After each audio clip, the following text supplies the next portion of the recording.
Welcome to today's session titled Melodic Migrations, Uncovering the Journey of Lagu Saduran. Yeah, I'm Azhar Ibrahim. I'm the moderator for this session, which I think this morning, I don't know why I'm moderating this session, because I don't know anything about music, right?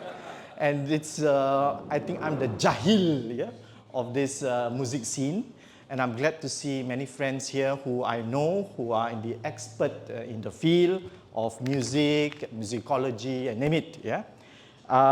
This is a program organized by Malay Heritage Center, yeah, with Malay Heritage Foundation in conjunction with Hari Warisan, yeah, the Heritage Day, and this is with the support of National Heritage Board and MCCY, yeah.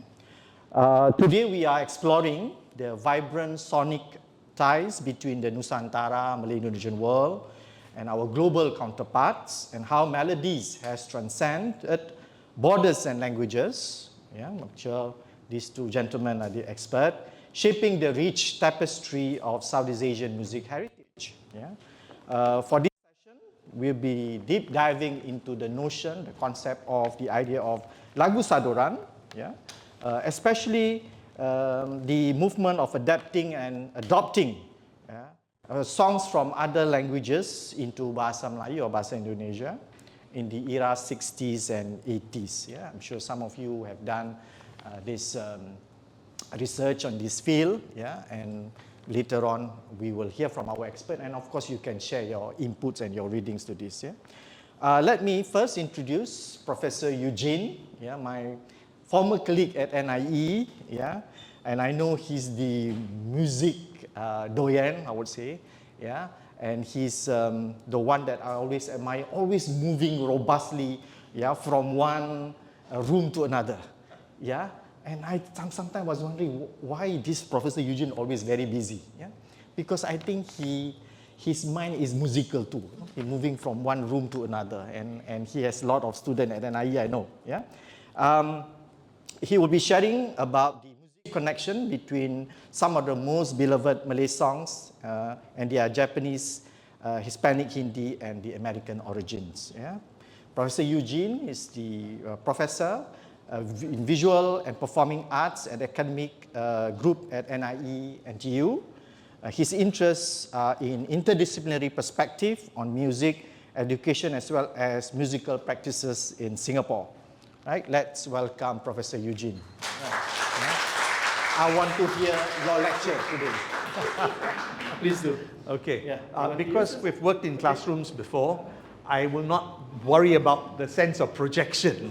Right? Because you have to reach to the back of the classroom, you have to be able to use your voice. I want to thank Dr. Rosa for giving me the privilege, the honor, and the pleasure, and sometimes the torture, of discovering how ignorant one can be and what must be done to address that ignorance. So if my dear colleague Azhar feels out of place in music, I felt at the invitation somewhat displaced by Lagu Saduran. Because when you look at the Kamus Dewan, Saduran is something that you adapt and adopt even in electrical engineering, devices, and so on and so forth. And if you go to the internet, Lagu Saduran, on the one hand, if you use Google Translate, is cover song. And that doesn't quite work, right? And then when you go to Berita Harian, it says accompaniment song. And we don't know what accompanies what, right? So I'm just going to give you the open slides. We've had a little trouble with the tech side of it. I've latched my links on. Let's go through the slides first. Okay, first the caveat. Okay, the research is mine, the pleasure is mine, but they do not represent the institution. And I'm not paid by the institution to do this today. So let's put that to bed. Okay, let's move on. Okay, as a phenomena, it appears in academic research. Some of you may know Adil Johan, who's worked with P. Ramlee Film, and his 2020 publication was on the alley cats and it's a Malaysian phenomena, and how popular culture worked within that setting. Muhammad SFS, she, by the way, looked at the rise and fall of Lagu Seriosa, which in Indonesia was the rise of the use of songs as a kind of anti-colonial sentiment. And eventually, Lagu Seriosa took on the Saduran version because they used to have old songs like Come Back to Sorrento, which Elvis Presley covered much later. So you realize that even when they had Seriosa and developed a sense of nationalism, shall we say anti-colonial nationalism, that's how this material came about. I'm not entirely sure about that narrative in Singapore and Malaysia. If I had any inkling about this, I would have thought that the music of P. Ramlee film would have given us a very good indication, and I'll speak to that later. So, in the absence of scholarly academic research, print media now comes in because it offers you a lot more data about what actually happened. And of course, there are online music resources. People who love this music, people who hold on to it, and thanks to YouTube, Bing, and Vimeo, we have documentary accounts of someone playing from their 78s, 33 and 1/3 and 45s. And that suddenly becomes an alternative way of beginning research through practice. The practice of listening, understanding how things work. And of course, this is incomplete. This is an initial project. So Azza is with me. We're commiserating the gaps in research, but how we can address it for the future. Okay, so that's the outline. I'm going to hold it at Lagu Saduran as an untranslatable term. And it will become an endearing and enduring term. Yes, let's see if we can get to, oops, sorry. Okay, we'll get to the track. Because of the tech. It's okay.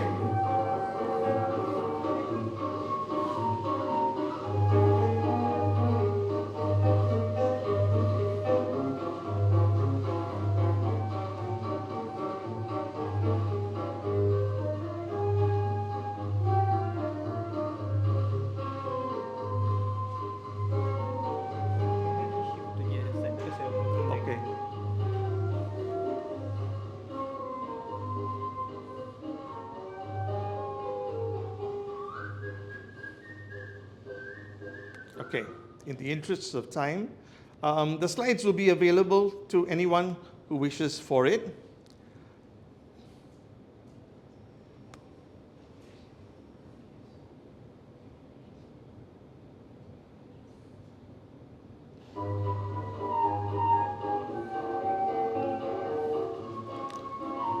Now, just to be sure, we're not just listening to the music.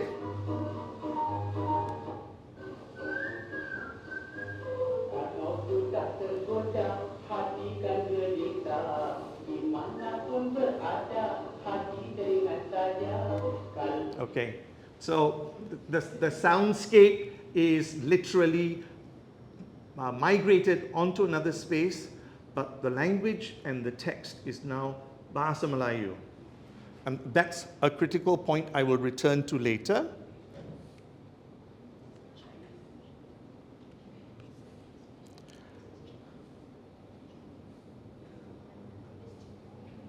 Okay, let's take this one on board.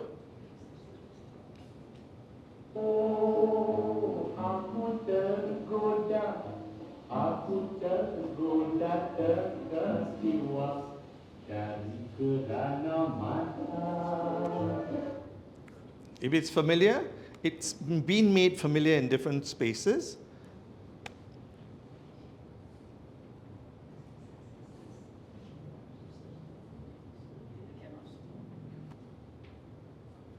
Oh, come on. Yeah, skip ad. No.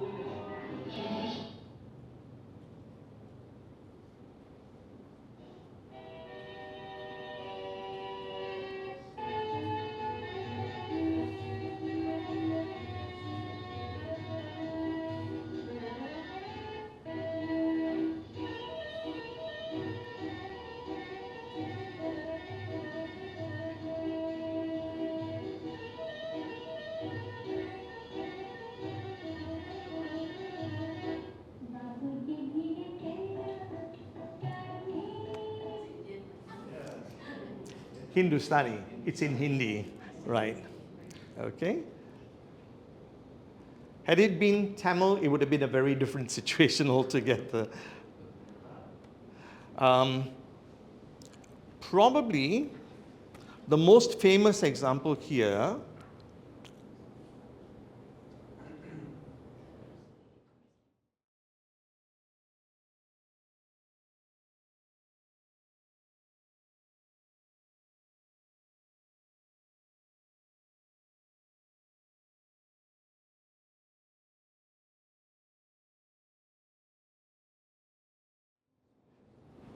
if I'm making a shout out for female voices, it's coincidental.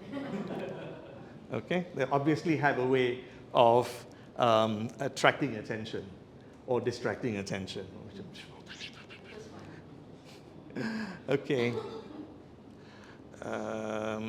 Okay. Now, let's turn our attention to one of our queens.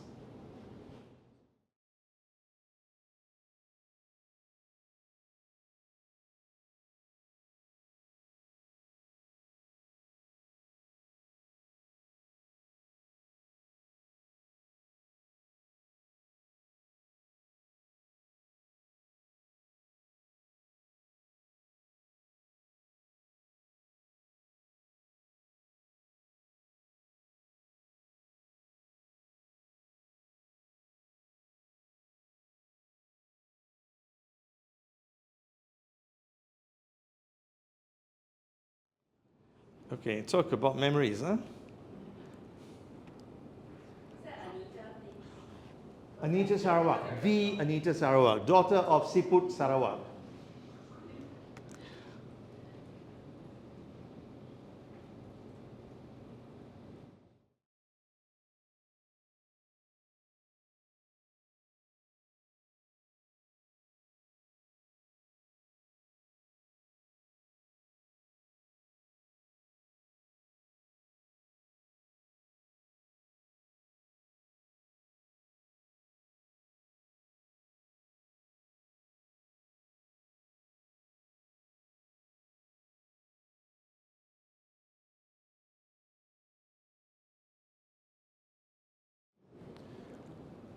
The gentleman is, oh, yes.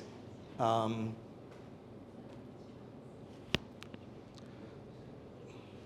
I head down further, there's Rahima Rahim.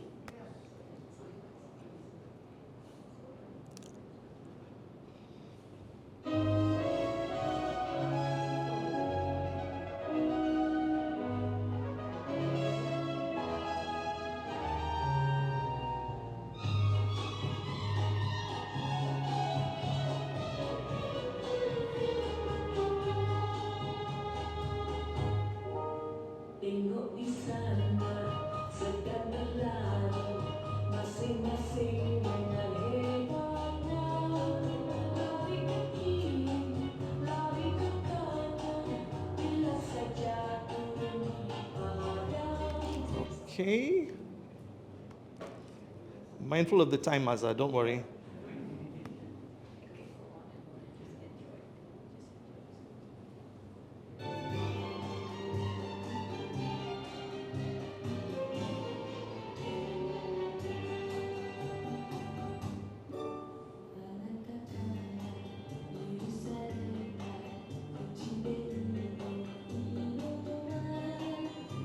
You get the point. Next slide. Okay. Sharifaini, we know. I wanted, because I had the pleasure of meeting Papa Rock 20 years ago. So I will head straight for Sweet Charity.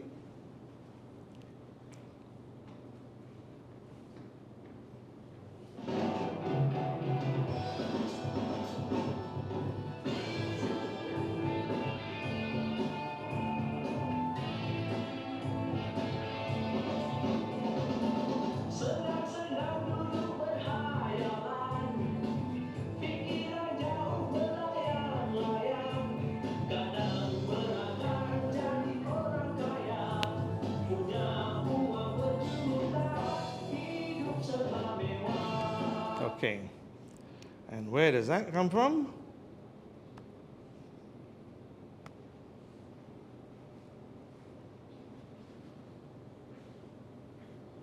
I took my troubles down to Melodic. You know that gypsy with the gold cap too. She's got a man on 34th and Vine, selling little bottles of love potion number 9. Okay. To return to the slides. This is a foretaste of things.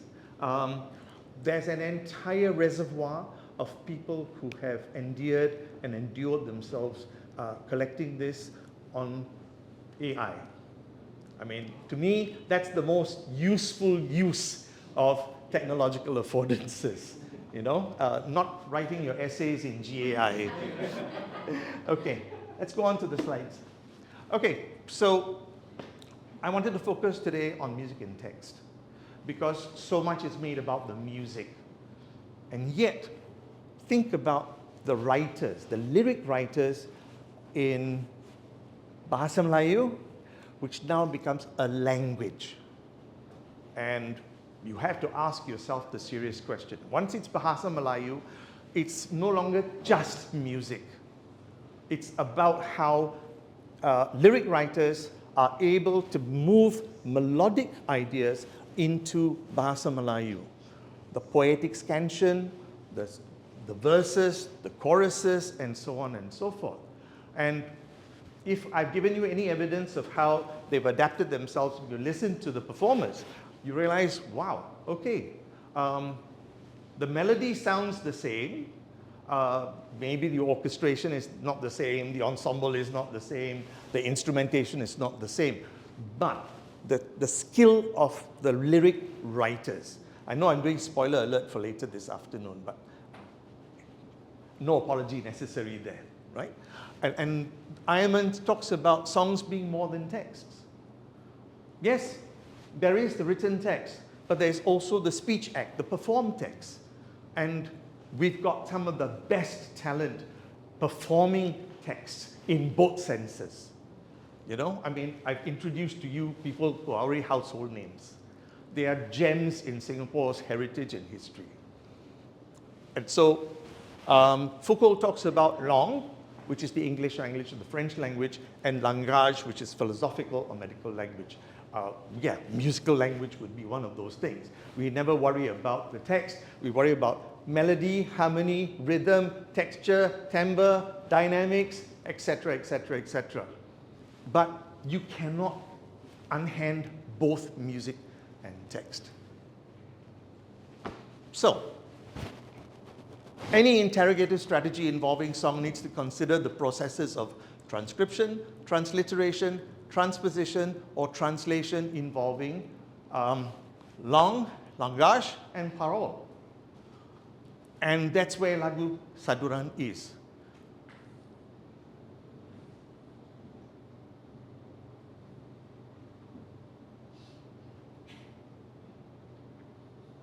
Okay, the 5-second silence was good.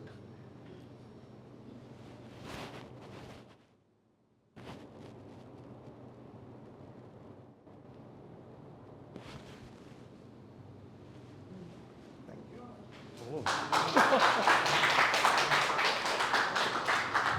So that's a performance in itself, right? Yeah. I was just wondering, Prof. Eugene, is there be like sort of like a reverse, for example, like Malay songs into another music culture of the world? Have there been like sort of research, for instance, right? It might be interesting if somebody can collate them. It's the reverse. I think Pao Jun Kai will talk about that. Okay, yeah. All right, we will. Yeah, go ahead. Yeah. And then another point Yeah. is that like socio-cultural factors to explain a certain affiliation? Because I think we can go on, giving all this depository of items. What sort of the cultural motivation? For example, for English songs, it's quite clear, it's modern pop. Yeah? But why it is, for example, more Hindi than, let's say, Tamil songs? Right? That Wow, might be, you're asking right? a slightly deeper rooted question. Yeah. How did Hindi film come into Nusantara? Yeah, could be. Because long before P. Ramlee film, we had Laila Majnun, and we had a whole series of Hindi films, which became staple within the community around here. And with Hindi film, as we know in pedagogical discourse, you have formal learning, informal learning, non-formal learning. You're also looking at levels of literacy. Okay. People may not read or write, right? The ordinary folk may not have come to the point where they've been through the various stages of formal education, but they always understood film, non-verbal discourse, non-verbal communication, multimodal discourses. Yeah. And I think this is the critical element in there that would make people be encouraged by saying, okay, I love this tune because of its high melodic frame. And if you listen to old film, it's always the melody that seems to hover over everything else. Okay. Of course, there is everything in the sonorities, a certain kind of soundscapes in there. I remember someone complaining that A.R. Rahman with Iramana Roja suddenly turned hip hop and bass to primacy over this lovely melodic soprano line. Okay. Wow, that's a long answer. Yeah, Sorry. Yeah, I mean, Professor Eugene can do a 1 hour lecture for this, I'm sure. Yeah. Another point which I thought quite interesting when I heard Arabic song. Arabic tune that say enter El Suraya Orchestra Combo Melayu in Sumatra. Many of the Dakwah early songs are very much influenced by the famous Egyptian Fairuz in Lebanon, in Mukhaltum. Kulthum, Yeah. So the sort of like melody in Combo Melayu, the early Combo Melayu, sounds like those of those in Egypt.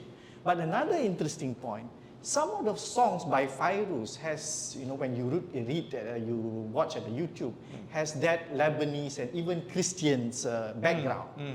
But when it comes to Southeast Asia, suddenly it becomes religious songs. There is something Islamic religious songs. Yeah? And if you want to check, there's one song that Fairuz sang, and it's become the anthem of Muhammadiyah. Yeah, Sang Surya. And then, when Muhammadian groups will listen, these songs came from Lebanon. The Christian Lebanon was singing these songs. Yeah, so, it's a bit, this is how wonderful music is all about, isn't it? Because the primary propensity of sound is its porosity. Porosity. Right? Porosity. That's it's a bit like smoke and haze. Sorry. Okay. It's interesting you mentioned Kulthum. Yeah. Because Robert Plant from Led Zeppelin was deeply influenced by Kulthum. I see. So when you listen to him wailing in the 1970s, that was his influence. Okay. All right. Thank you, Prof. Eugene. Okay. All right. Next, we have from world music, Southeast Asian music, we have Encik Syed Ahmad, who will be speaking about the technical aspects of adapting songs and how Saduran manifests in the present Malay music scene. Syed Ahmad is artistic director, teacher, and ethnomusicologist specializing in Brazilian music. What's another genre which I think excites people on this part of the world. His eclectic work spans stage, films, television, and education. Without further ado, Let's welcome Cik Syed. Silakan Cik Syed. Okay. Hi everyone. So I think before that I put a cool guide to. I hope I'm not going to go too deep, but from a musician or producer's point of view, if you talk about Saduran, I think. Although I learned Brazilian and Afro diaspora music and all that, the last 8 years I had this interest in our own music, especially with the Malay stuff. So the project was, I have to go stage left. So I had to find out what the whole thing is about, and I think the best point of start was 1903 when the first recorded music was done.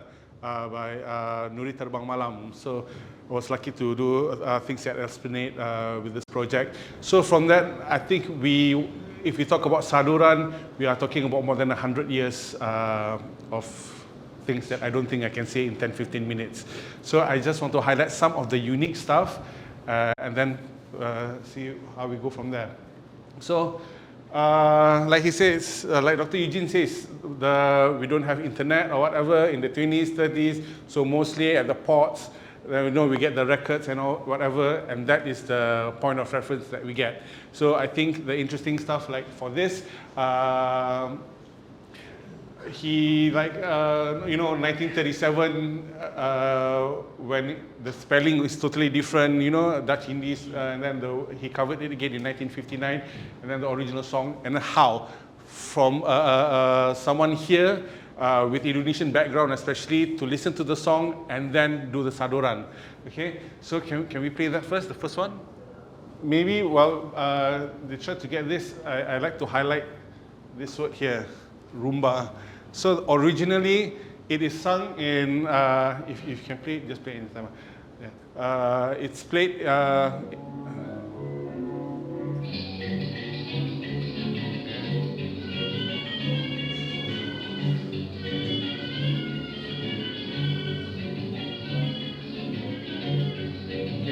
then we play the next one.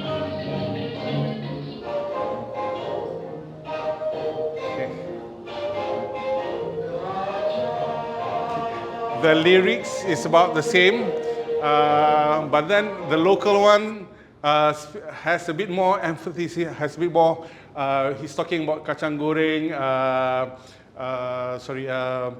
if it tastes like santan, if it tastes like coconut milk, more of the local things are in with that. But the unique thing is this thing, when they played the original, it's in son pegon. Son pegon means, the pegon means like a street cry. Like our similar things here is like our lelong, last time Geylang, they will sing a whole song just to sell the flowers and all that. So that's the Cuban equivalent, or your Mobico, or whatever, that's the whole thing, right? So that's Pegnon. And then Son is a very unique thing where it's actually African influence. And the thing that you need is first the clave. So you hear the clave, okay, the song clave, and then the montuno, and then with the maracas, and then with the 3-string guitar and all that. So definitely here we don't have that. So, but the Americans like to take this kind of terms. This is anglicized, it's actually RUMBA. So they kind of like, a lot of the music at that time was under this one umbrella called rumba. But actually rumba is something different. So they Americanized it, and then they call it rumba foxtrot. So they would not understand, the records would not tell us how to play the song properly. Now, yes, everything is, I will tell my students, internet, everything is there. So your song and your pego, all that, you have it. So they have to adapt it. Most of the song, not only lyrically they have to change, but musically also they have to change. Okay, but the cool thing is, before it sells a lot, the recording itself, the music sheet came up to 1 million sales by 1930 plus. So at least you know that the one way of them learning the songs and how to play the songs were music sheets as well. That was sold all around the world. It was recorded like 200 times, 200 different artists. So I want to show this as well. Yeah, and then I find it interesting because the way that they spelled when it was 1937 and then in 1959 when it was done again, it was spelled differently.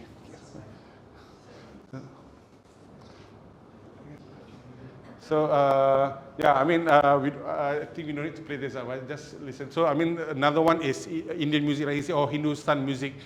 You have to learn. There's no one to teach you the raga and everything. You have to listen from the record, and then you have to sing it that way. Okay. So for time, we just move on. Next one. Okay, and then but Saduran, not only didn't it go one way, Japanese songs, whatever, to Malay, but also Malay to opposite. But I chose this one because it's ironic.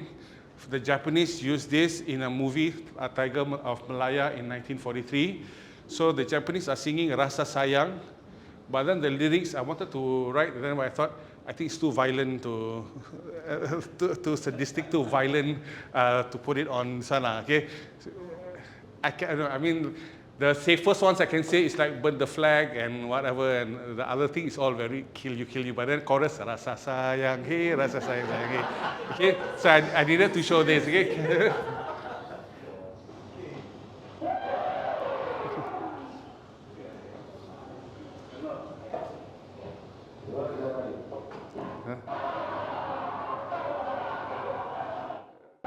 The video tak boleh ni. Okay. Okay. So I mean, this is one in it. They just had the fire thing, and then they say rasa sayang hey, rasa sayang hey. And then they put what do you call that? They blacken the face to sing the song also. Okay, it's all very violent words. So that's one Saduran, unique Saduran as well. Okay, next one. Yeah, we don't need that. But it's unique that it's the Malay song is used as a Saduran to reach the masses as a tool as well. Nah, boleh. Sorry about the thing. Okay, so Piramli, like you said, Piramli songs, Piramli himself is so cosmopolitan with his inspiration and resources. Okay, I mean, I don't know how he gets the records from all over the place. That's something that I need to research as well, because that's very, very unique. And then, so this song, and then you saw the movie, you know, all the, and then Achi and Dada, you know, the Indian context and all that. But actually, it doesn't come from a commercial song or written song. Actually, he probably is from a maulud when we say odes to our prophet. Okay, so as a kid, we all sing it. You know, my grandfather was very pious, and I would spend time follow him, and then we sing this. So this is a modern chant. This is from Hadramaut. This is from Yemen in the 13th century. Okay, some things is from the 13th century that Pyramid takes and then make it into a funny thing. Can you play?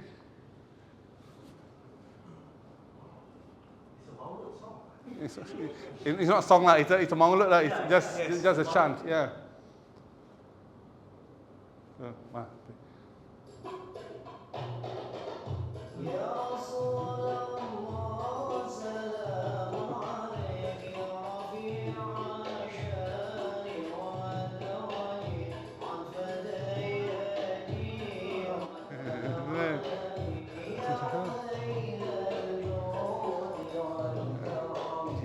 Okay, so he takes it from the Maulud. He probably, you know, where he was, at the masjid, where he listened, because he did a lot of research for the Arab community in Singapore for his movies, Ali Baba and all that. And then you can see, he even took it from some of the songs from the Ottoman Empire. So he really went, it wasn't the contemporary music back then, but things that way before. Okay, and then you can see like Ali Baba, whatever, an ode to the Ottoman Empire. He wear the tarbuz instead of the eagle, because the Arabs here were mostly from Hadramaut, from Yemen. So we don't wear the top, we wear the kain and the shirt and the white cap and all that. So you know, the way he sees, my grandfather would laugh because when he listens to the script and all that, because my grandfather, his whole life, he cannot say like word like garpu, because there's no P in Arabic, so garfu. So Piramli likes to make jokes about this and all that, okay? So it wasn't only music, it was the whole dressing and all that he took into the movie, okay? So that was very interesting as well. Let's move on. I hope I'm not overrunning. Okay, then of course the 60s, psychedelia. Okay, so we hear the Kings, You Really Got Me, and then Kasim Slamat, and then even later, even Serge covered this song. Can we play the origin first? Okay. Again, also with the Malay community, I think with Nuri Terbang Malam, I tried to show, it wasn't the riffs and all that, it was the dressing. You know, we say we blame Cliff Richard, then the whole, everyone at Geylang started to wear drain pipes and all that. Okay, the whole culture. Then we play the next one. And uniquely, when we talk about Bombay, You Really Got Me, but when Kasim Slamat did it, it's not in Malay, it's in Boyan. Okay,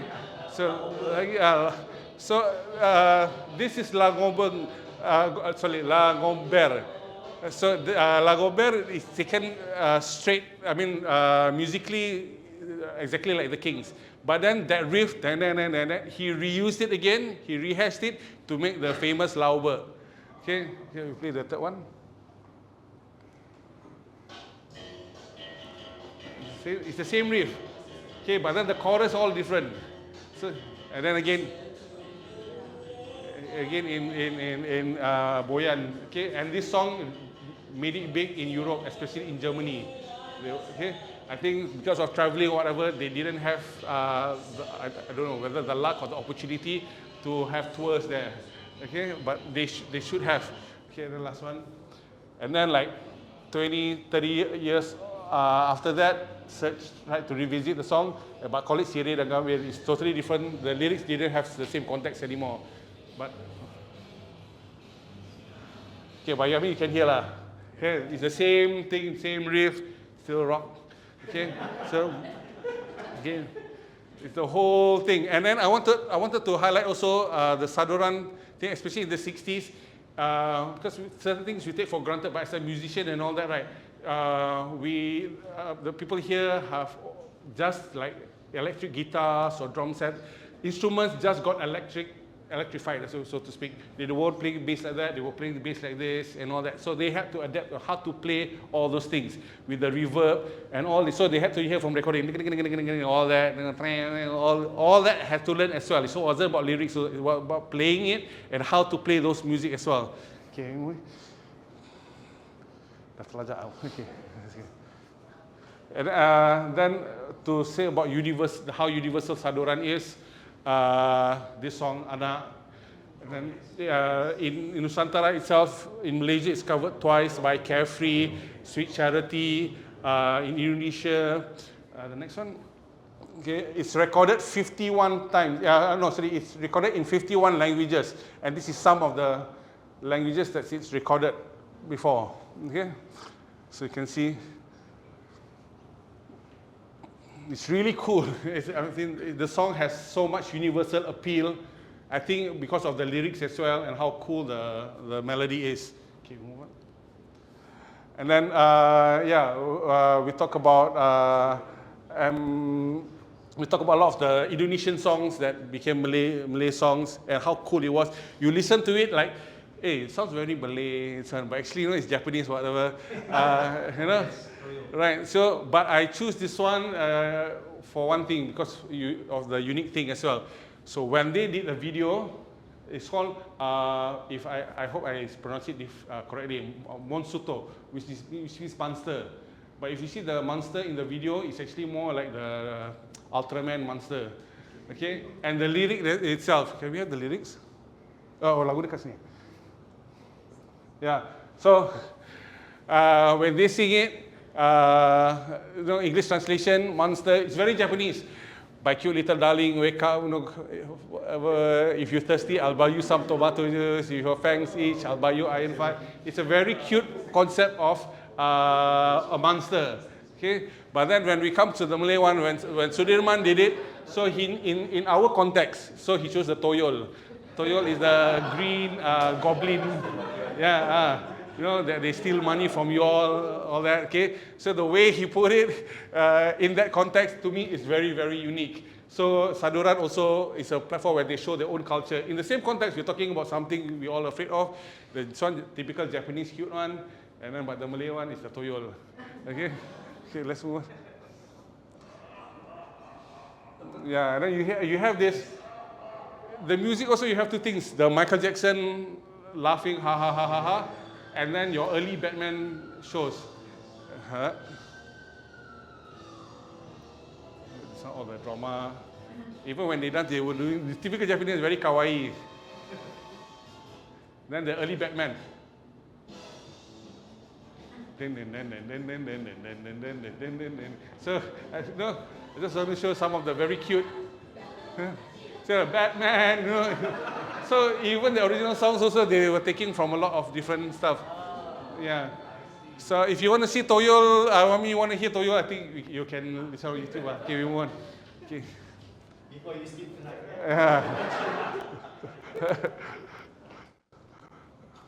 Okay, then we come to this. So the 70s, I want to highlight the 70s because, okay, Saduran, we take for granted, yeah, cool. All of them covered all these amazing songs from the States. But I want you to play the two songs that I have. I just choose two first. Can you play it quite loud? Because I think need.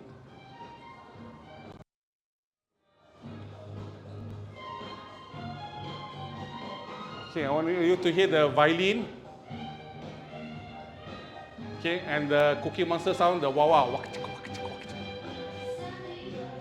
Okay, that. Okay. Okay, and then Hayalan. Hayalan, I'm playing the original one from Earth, Wind and Fire. You imagine you're a music sessionist here at the old McDonald house. That's where Satan probably record all the music. Yeah. Okay, can you rewind sikit yang that part? Yang berdasarkan. Hear the bass and the horns, the keyboard. This is the first time in the scene that people are slapping the bass and sliding the bass because you got to ding ding ding ding. They were playing like that. Then that time they were hitting like this and pulling pumpak pumpak and all this. Okay, the horn section, and then the way they sing. Okay, so one of the biggest challenges, I think I mean like I say, we take for granted, but in the recording studio, I think it's a really amazing thing that the local musicians were able to do that because they had to learn all these new techniques that's happening there. Okay, music one is okay. I have to read. Maybe I have to transpose, play a different key, and then to have those new keyboards. Now it's all what do you call that? Software, whatever. But all this hardware, you had to know sine wave, different kind of wave to get the sound, and then play like that. All that. Okay, the bass, the drums, and then the wah wah. How to play the wah wah? All this. So they had to learn on the spot from recordings, or I mean, you don't see in the notation they go wow wow wow. You have to, you know. So you can hear the difference between the modern songs, the key that they sing in, and another shout-out thing is recording as well, engineering the songs. Because if the 60s, if in the early 30s you have one ribbon microphone and you record the whole orchestra. And how do we make the drum softer or the bassist louder or whatever? You personally call them to come closer to the mic. Okay, bassist come here, and then they hear, okay, then the bassist go and then the drummer, you too loud, you have to bring the whole set and play. Okay, so this one in the 70s when they do this, yeah, it's the first thing multi-track. Okay, 24 tracks and all that. But when it's recorded, the way that it's recorded, the 70s styling is different. You have to take out the skin of the drum. The bass drum, they have put tea towels or T-shirts on top of the drum just to get the dish, dish sound. No, we're not using sampling. You can choose like that, different sounds to really get that kind of sound. The kind of bass that they had to buy, the kind of keyboard that they had to buy, the microphone, how they put microphones, and all this. So that scene, whether it's at Lion Studios or at the McDonald's Studios, the whole shebang, the whole thing that to do to do the Saduran song is just amazing for me. It's just sheer musicianship and engineering. And again, it's not from internet. We have to learn it by ear. If I had to learn the songs last time, I mean, secondary school already, I run off from school to play in the jamming room, whatever. How we learn the songs is by the cassette. So we had one album and we played over and over. And then if battery finished, then we put the pencil into the cassette and rewind again and then listen. If they played some cool, weird chord, I wouldn't know it for the next 5 years. Okay, next one. So Saduran now, yes, it's still happening both ways, but I think it's a different era right now. So, and I think one of the modern ways of Saduran is sampling as well. So this one, the first one, this is Sudirman's song. Okay, not the lyrics, just that main orchestration in front.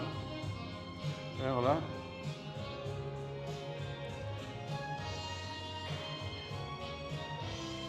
So that's the 80s version. Then Ultimate.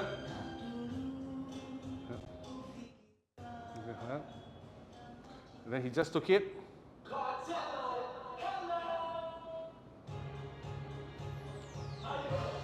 So now hip hop, okay? It's the same thing, but now with attitude and all singing like that. Yeah?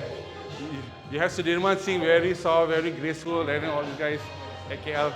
Okay, the next one. And they still take they still sample from Piramli. And then the Alibaba. Alibaba, ya Lili Ali. Yeah, so it's a full cycle. Like you say, Piramli takes from Fairuz, like the song Ahmad Albab from the, which song is that? Na na na na, Binti Salbiya, Ya Ali Baba, Ya Ahmad Albab. So they take a lot from that, yeah. And Piramli is quite cool because sometimes he doesn't take the whole song. He takes just the chorus or the intro or what, and then he makes it into another song. So I hope I'm not going too fast, but I hope it's just a small window to the unique things that you find with Saduran songs. Thank you so much. Excellent. Thank you. I guess Prof. Eugene gives us into the theoretical, yeah, the insights, the worldview, and so on, and how music Saduran enter into this realm, and then the technical aspect, the technical mastery of how the musician adapting all those. What were the latest Saduran that you ever recorded? I mean, the one in your list. I think now I lose touch with what's really interesting. So I think I have. I think I know. Dr. Rosa, you know? Yeah. Famous Korean movie. Yeah? Winter Sonata. Yeah, Winter Sonata. In fact, when I look at the lyric of Winter Sonata in Korean, English translation, as compared to the Malay lyrics, I think the Malay lyrics more moving. Yeah, more moving in terms of lyrics, yeah? Yeah, but of course the song same. I mean, in terms of musicality, all the same. It's quite interesting here to look at how Saduran, moving from one place to another. Yeah. All right, we have actually, 1 hour is not enough. Who's planned this program? Yeah. How come music got 1 hour? Music 2 hours lah. Right? Yeah. Never mind. I have another forum at the Malay World Series at National Library.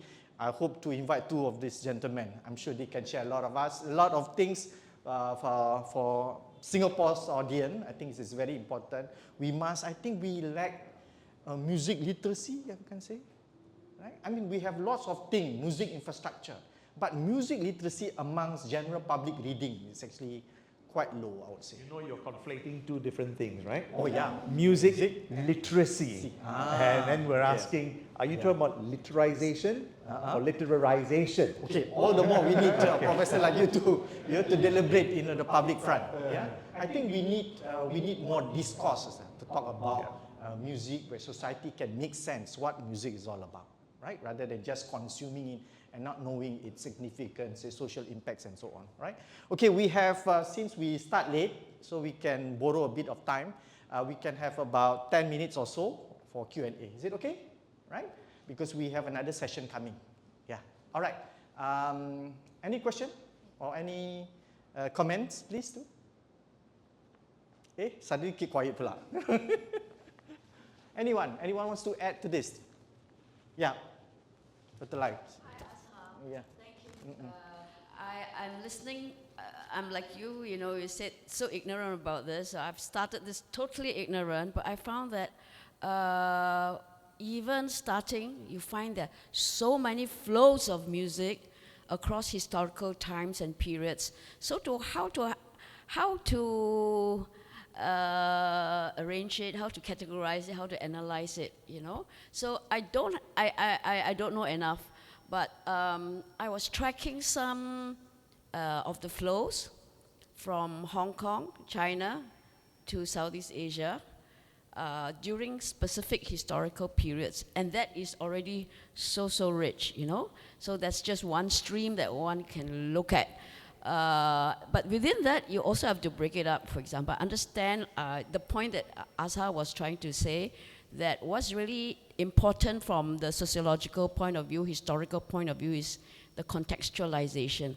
Why did, I think it was already posted in Facebook, Malays of the World, somebody pointed out that this very famous Hong Kong singer called Grace Chang, she did a calypso version of Linggang Kangkong.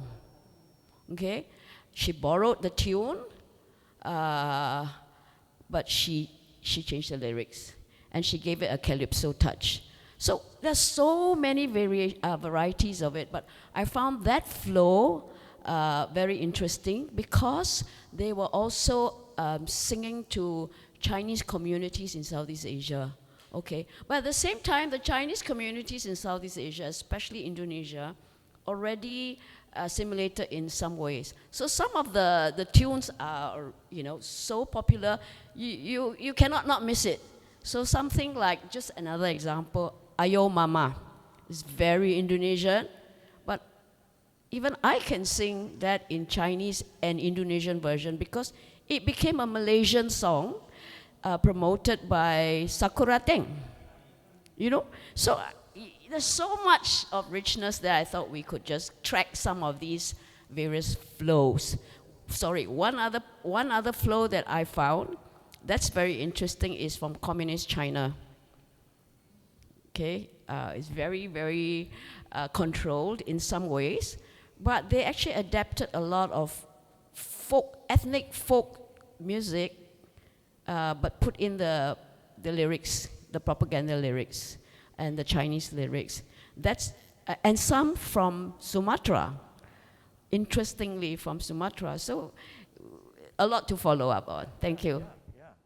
So it should open up. Thank you, Dr. Lai. Open up this discourse, right? And how this transmission, adaptation, and all this translink and so on. I was just wondering, Dayong Sampan, Yes. Where is it from? Like, if anyone can enlighten me, very personal question here. Of course, because there are two versions, right? There's Dayong Sampan, which has the same tune as Kian Mimi. It's a Chinese song. Well, it's sung in Okay, I see. Yeah. by Teresa Tang, no less. Sorry to speak again, but I think this raises a point about shared heritage and disputes and contestations. Because by now, some Chinese will say that's a Chinese song. I said, no, I learned it as a Malay song. So it depends on who learned it, when, where, and the interpretation, and maybe the dominance of the interpretation. It's a little bit like kueh lah, Malay kueh or Nyonya kueh. But kebaya, is it Malay or South Nusantara origin, or is it Nyonya? Because there are some so-called born-again Nyonyas, Babas, who say that is Baba. But some others will contest it and say that's this and that. So Rasa Sayang got very contested. Very contested. So I think that's one new dimension we could look at. Anyone else? Yeah, one. Silakan. Thank you very much for these very interesting presentations to the two speakers. I'm just wondering, in those era, those were before copyright issues became a thing. Do you think that could happen today? And also with political correctness now, you know, where everybody has to say where it comes from, and so that what was the word? The porosity that is so prevalent then can no longer happen in a community or in a world where political correctness has become so, you know, such a sensitive issue. How do you see us moving forward, borrowing or at least crediting the people who maybe first came up with those tunes and music? Otherwise, it becomes that much less rich. Thank you. I think the happiest people with porosity of sound, especially where it lands somewhere, are the lawyers. I mean, if you listen to the woes of Ed Sheeran, having to go in and out of court, you know, and then finally needing a musicology expert to determine and free them of their burdens. Led Zeppelin the same, and there are many others who've been through that. And it's I don't know if musicians are wiser for it or not, but you're right. Anytime you have a lawyer in the midst, there's the legal aspect of it. Of course, our go-to safe zone would be Compass, where, all right, you pay for the copyright, and then you do that. When Sheikh Haikal did one of his raps based on P. Ramlee's Jangan Tinggalkan Daku, they told him, you know, if you do it within this number of seconds, you get away with paying copyright. He said, no, I'm going to pay the royalties for it. So it also raises the question of the integrity of the musician to say, I don't care, I'm going to pay for it.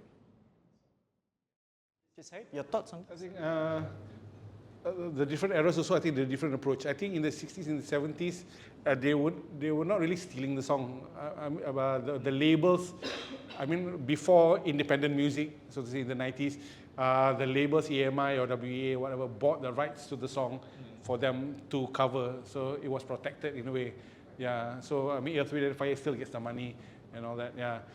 Now, I think after the 90s, after the MTV generation, where we musicians more like, we want to be original and all that, so then all of this started, but they will take the music and like sampling gave away to use the songs, but then pitch it up and whatever, and then you hear it doesn't become like a, Daft Punk is one group, that within one bar you have 4 or 5 songs that it becomes something totally new. So I don't think they get into trouble, yeah. But it's actually, from the problem, the solution has become a genre, actually, yeah.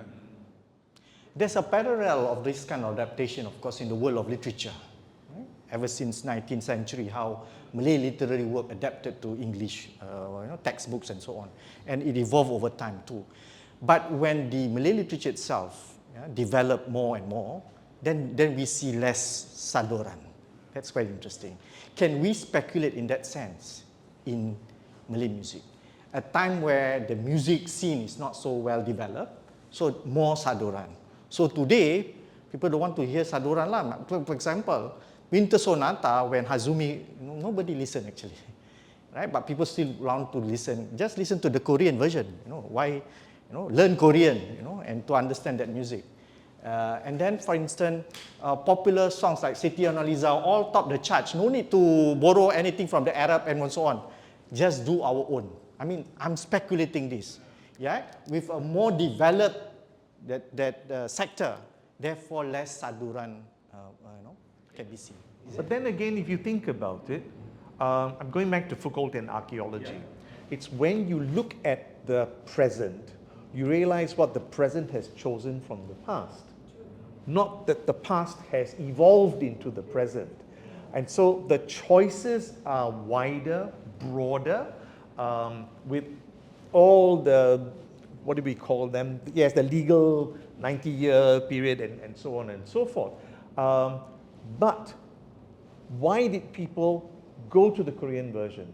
Because they heard the Malay version. When they walk away from it, they have a taste of both worlds.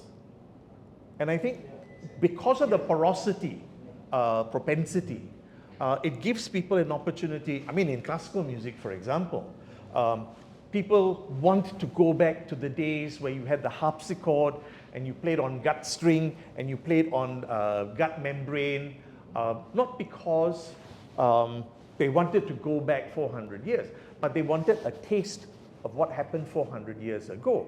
And they can choose to either go either way.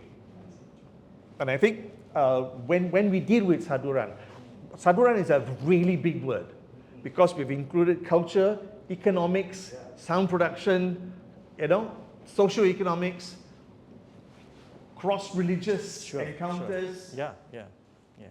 At the end of the day, Saduran, original, adaptation, whatever you want to call it, it enriches our cultural encounters, isn't it? That's what makes us a human being. More culturally attuned, more culturally conscious, more culturally open. I think it enriches ourselves, our understanding of the world, and makes the world better. Isn't it so, right?